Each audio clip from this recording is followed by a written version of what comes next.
We mentioned about Alzheimer's neurodegenerative diseases in our previous video.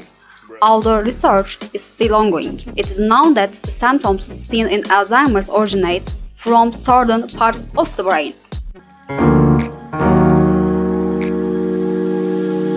Bro.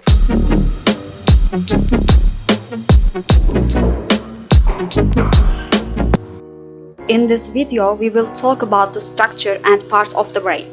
Basically, the human nervous system consists of two parts: peripheral nervous system and central nervous system.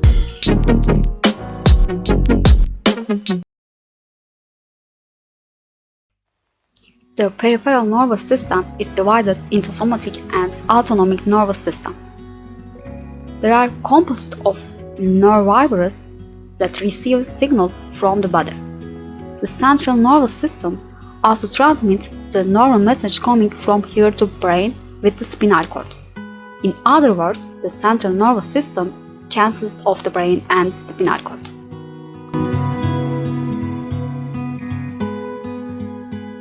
Let's talk about the part of the brain, which is our big mysterious organ that we carry inside our head, where everything is evaluated. We can examine the brain in four main parts: brainstem, cerebellum, diencephalon, and cerebrum.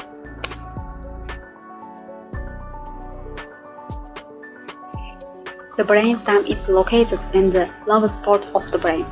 It provides the change of signals coming from the body to the spinal cord, with the signals coming from the brain.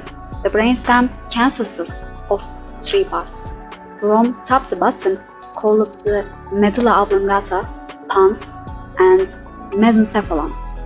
The medulla oblongata performs some vital functions: breathing, blood pressure, vomiting, coughing, sneezing reflexes, heart rhythm. Pons provides the bridge function of the brain.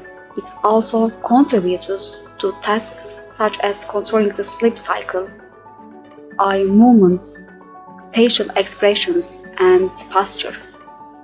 The mesencephalon, in other words the midbrain, is one of the most important parts of the brainstem, because dopamine, an important hormone, is secreted here. In addition, it has tasks in maintaining muscle tone, motor movements, segmented reflexes. The cerebellum, on the other hand, provides the body balance, the regulation of the information coming from the sense organs, and the comparison of their movements. It controls voluntary movements.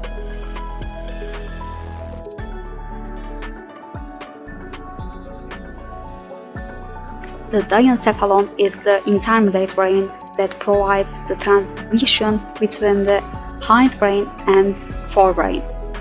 The diencephalon has many functions with its many subunits. For example, the thalamus, which is one of the most important in the formation of consciousness. It also has important functions in sense, behavior, and reflexes with other subunits of hypothalamus, pituitary gland, epithalamus, subthalamus, and pineal gland. The cerebrum provides the formation of consciousness, and that it is the largest and most important brain region that produces our voluntary behaviors and cognitive functions, also known as the telencephalon. The cerebral cortex, the outermost part surrounding the cerebrum, is also important in storing information and muscle skills. Also, there are four main regions in the cerebrum: frontal lobe, parietal lobe, occipital lobe, and temporal lobe.